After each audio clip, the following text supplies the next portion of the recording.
Somewhere between Turkey and Greece, a man got lost for 10 years. Not metaphorically, actually lost. And for over 2,000 years, historians have been trying to figure out exactly where. Today we're putting Homer's Odyssey on a real map, using real geography and real ancient arguments about where each leg of this trip actually happened. Here's the premise.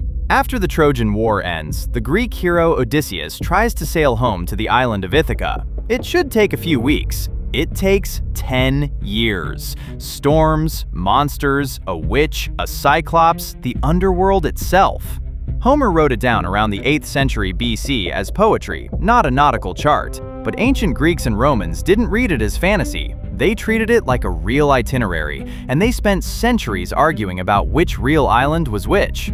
Modern historians, archaeologists, and geologists are still arguing. So let's follow the wake, stop by stop, and see where the map actually points. Start at the beginning, Troy itself. This is the one stop on this trip that isn't really in dispute.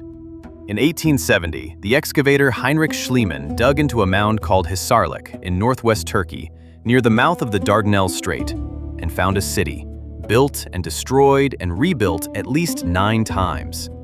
Most archaeologists now agree Hisarlik is Troy. Everything after this point is where the trail goes cold and the arguing begins. Odysseus's first stop isn't a monster, it's a war crime. He raids a city called Ismarus, home of the Cicones. Ancient geographers placed the Cicones in Thrace, the region straddling modern Greece, Bulgaria, and Turkey, near a city called Maronia on the northern Aegean coast. It's a short hop from Troy, which fits. It's also the first sign that Odysseus isn't really the hero of this story. He's the villain of someone else's.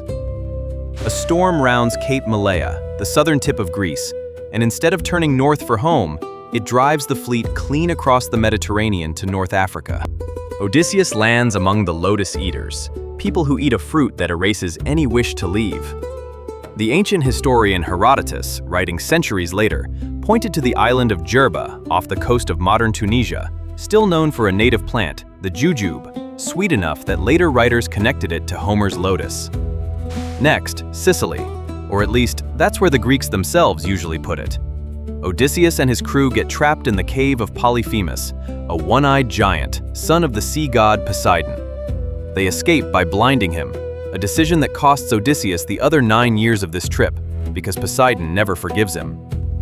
Ancient writers, including the historian Thucydides, placed the Cyclopes in Sicily, near the volcanic slopes of Mount Etna, a landscape that genuinely looks like it could hide a one-eyed giant. It's the most quoted scene in the whole poem for a reason. This is the moment the gods turn against him personally. North of Sicily sits a small volcanic cluster called the Aeolian Islands, and the name is not a coincidence. This is where tradition places Aeolus, the Wind King, who gives Odysseus a literal bag containing every storm wind except the one he needs. His crew, convinced it's hidden treasure, opens it a day from home. They get blown straight back to where they started. It's the closest Odysseus ever comes to making it home, and the closest the story comes to being a comedy. The next stop is the deadliest of the entire voyage. Not a monster, but giants who wreck 11 of Odysseus's 12 ships by hand, throwing boulders into a narrow harbor. Roman writers pointed to Formiae, on the coast of Italy south of Rome, modern Gaeta, where a real natural harbor is narrow enough, and its cliffs high enough, that ancient travelers believed this was the place. Only one ship survives. Odysseus's fleet just went from 12 to 1 this early in the trip. The survivors land on Aiaia, home of the witch goddess Circe, who turns half the crew into pigs. Ancient tradition placed this island on a promontory on Italy's west coast, literally named Monte Circeo to this day, after her. It doesn't look much like an island anymore, but geologists think it may have been one in antiquity, before silt built up the coastline around it. Circe eventually turns the men back, and then tells Odysseus something no one wants to hear. Before he can go home, he has to visit the dead. Circe sends him to the edge of the underworld to speak with the dead prophet Tiresias. Ancient tradition pointed to a real, unsettling place to do it, Lake Avernus, a volcanic crater lake near Naples in Italy, whose name literally means without birds, because sulfur fumes once made the air toxic enough that nothing could fly over it. You don't need mythology to explain why the ancients thought this was a gateway to hell. The geology alone did that. Back at sea, Odysseus sails past the Sirens, creatures whose song lures sailors to wreck their ships on the rocks. He has his crew plug their ears with wax and tie him to the mast so he can hear the song and survive it.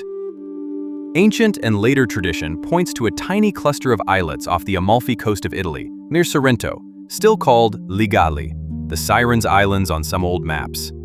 Small, jagged, and exposed to open sea, exactly the kind of place a ship could be lured onto rocks. Next comes the single most confidently located spot in the entire poem, a narrow strait with a six-headed monster on one cliff and a ship-swallowing whirlpool on the other. Since antiquity, this has been identified with the Strait of Messina, the narrow gap between Sicily and mainland Italy. A real strait with real, dangerous tidal currents that still make sailors nervous today. Odysseus has to choose which side to sail closer to. He picks the monster over the whirlpool. Lose a few men, not the whole ship. After losing his last ship and crew entirely, Odysseus washes up alone on the island of the nymph Calypso and stays there 7 years. The most popular ancient identification, going back to Greek writers over 2,000 years ago, points to Gozo in the Maltese archipelago, where a real sea cave is still called Calypso's Cave to this day. It's not the only theory. Some historians argue for islands as far off as Crete, but Gozo has carried this tradition the longest. 7 years is nearly 3/4 of the entire journey, spent standing still. Finally released, Odysseus washes up, shipwrecked and naked, on the shore of the Phaeacians, the most hospitable people in the entire poem, who feed him, clothe him, and finally just sail him home themselves. Since ancient times, this island has usually been identified with Corfu, off the northwest coast of Greece. Genuinely lush, genuinely the kind of place a wrecked sailor would be lucky to land on. It's the last stop before home. And it's the one place in the whole journey where the ancient world's readers were fairly confident about the map. And then, home. The Phaeacians drop a sleeping Odysseus on the shore of Ithaca, and the story closes its loop. There's just one problem. Modern historians aren't fully sure the island called Ithaca today is the island Homer meant. Homer describes Ithaca as low-lying and farthest out to sea among its neighbors, a description that doesn't quite match the real, mountainous modern Ithaca. In 2005, businessman turned researcher Robert Bittlestone proposed something different, that Homer's Ithaca was actually Peliki, now a peninsula of the nearby island of Cephalonia. But back then, geological evidence suggests possibly a separate island, since closed off by an earthquake-filled channel. It's a genuinely contested argument among classicists and geologists alike, which means the most famous homecoming in Western literature might not even be pointing at the right dot on the map. 10 years, roughly 2,000 miles as the crow flies, and probably 5 or 6 times that by the route Homer describes. A war crime in Thrace, a giant in Sicily, a witch in Italy, hell itself near Naples, 7 years stuck on Malta, and a homecoming that might be pointing at the wrong island entirely. None of these locations are proven. That's the actual point.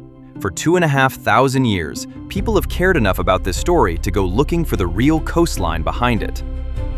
If you want the next real place hiding behind an ancient story, subscribe. We're mapping the next one already.